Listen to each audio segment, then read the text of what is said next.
Kalau syaitan yang masuk ke dalam tubuh manusia, sering mengganggu pikiran atau was-was atau membuat takut dan seterusnya, ini harus diruqyah atau seperti apa? Jadi kita bahas dulu satu persatu ya. Ada orang kesurupan syaitan, itu karena syaitannya yang iseng. Ya. Jadi syaitan iseng, dan ini biasanya dia bisa masuk kalau kita jauh dari ibadah. Ya, kita jauh dari ibadah. Misalnya memang kita nggak pernah zikir pagi sore, sholatnya bolong-bolong, segala macam. Nah ini kalau kita datang ke satu lokasi, setan seperti penjahat lagi lewat, dia kemudian mengganggu. Ini.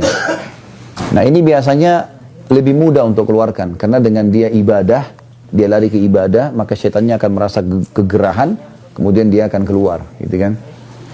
Yang kedua, setan juga bisa masuk kalau dia marah, karena ada perbuatan kita yang membuat dia marah. Seperti misal kasus, kita kan dianjurkan untuk tidak menyiram air panas atau kencing sembarangan di tempat kosong, kecuali sudah baca Bismillah atau isti'adzah, a'udzubillahi minasyaitonirrajim, gitu kan?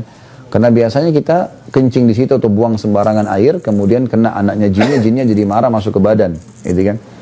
Nah ini dibahas oleh para ulama, sering terjadi karena diketahui pada saat diruqyah, jinnya mengaku seperti itu, gitu kan? Kalau poin yang pertama tadi itu yang masalah orang lalai dari ibadah, pernah terjadi di Madinah, mahasiswa dari Rusia dia. Saya masih ingat dulu, subhanallah anak ini setiap kali azan maghrib, nggak ke masjid. Dia malah tunggu azan maghrib, lalu dia masuk mandi di kamar mandi. Berulang-ulang terjadi. Akhirnya dia kesurupan. Kesurupan, kemasukan jin.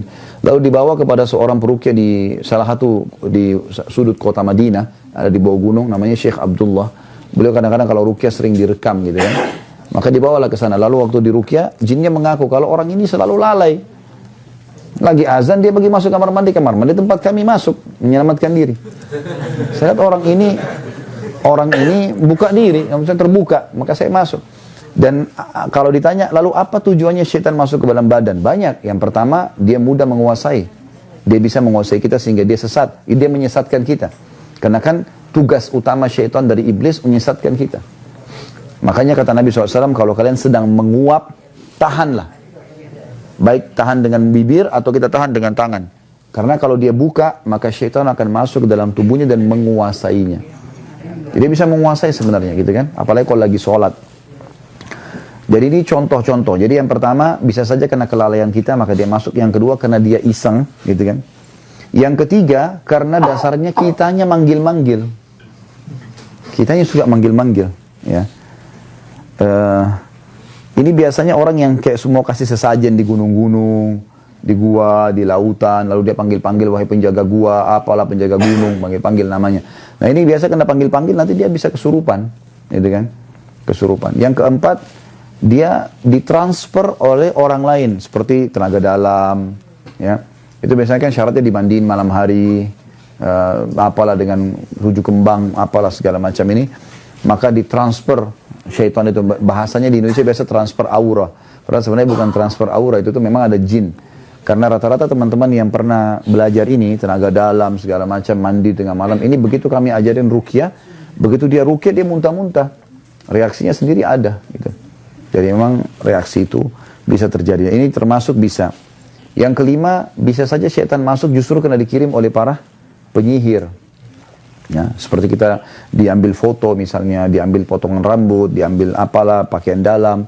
Makanya teman-teman sekalian hindari sekali foto yang dipajang. Hindari sekali, kayak kita di medsos itu ya. Maksudnya apalagi kalau di profil. Ada orang subhanallah pergi taklim, otw taklim, tak foto. Nanti pulang taklim, foto lagi. Gayanya luar biasa, 1000 gaya gitu. Nah padahal sebenarnya itu bahaya sekali itu. Karena kalau ada orang yang hasut sama kita atau malah suka dengan kita, dia bisa ambil foto profil itu, dia sihir. Sudah cukup untuk menjadi alat sihir. Nabi SAW pernah disihir oleh Lubab bin A'sam, orang Yahudi. Ya, Nabi SAW sebulan teman-teman nggak sadar, nggak tahu apakah sudah kasih giliran istrinya atau belum.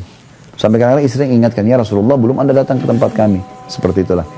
Maka yang terjadi pada saat itu, Nabi SAW berdoa kepada Allah setelah sebulan, kemudian Allah berikan petunjuk, ternyata Allah buka melalui malaikat yang menyampaikan ada seorang Yahudi namanya Lubab bin A'sam.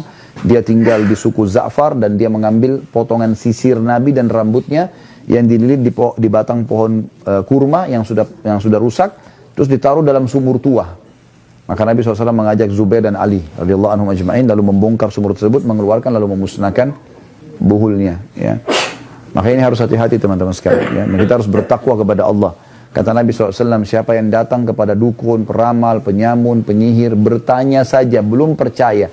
Coba tebak tangan saya, coba saya mau tahu nasib saya, coba gini dan begitu. Maka tidak diterima sholatnya 40 hari. Ke belakang ya, bukan ke depan. Jadi teman-teman gak usah tanya, saya masih sholat gak Ustaz? Nah, karena bukan yang belum dikerjakan, yang sudah dikerjakan hilang 40 hari. Kalau 2 kali ke dukun ya hitung saja sendiri, 10 kali ya hitung saya sendiri, urusan Anda sama Allah. Gitu kan.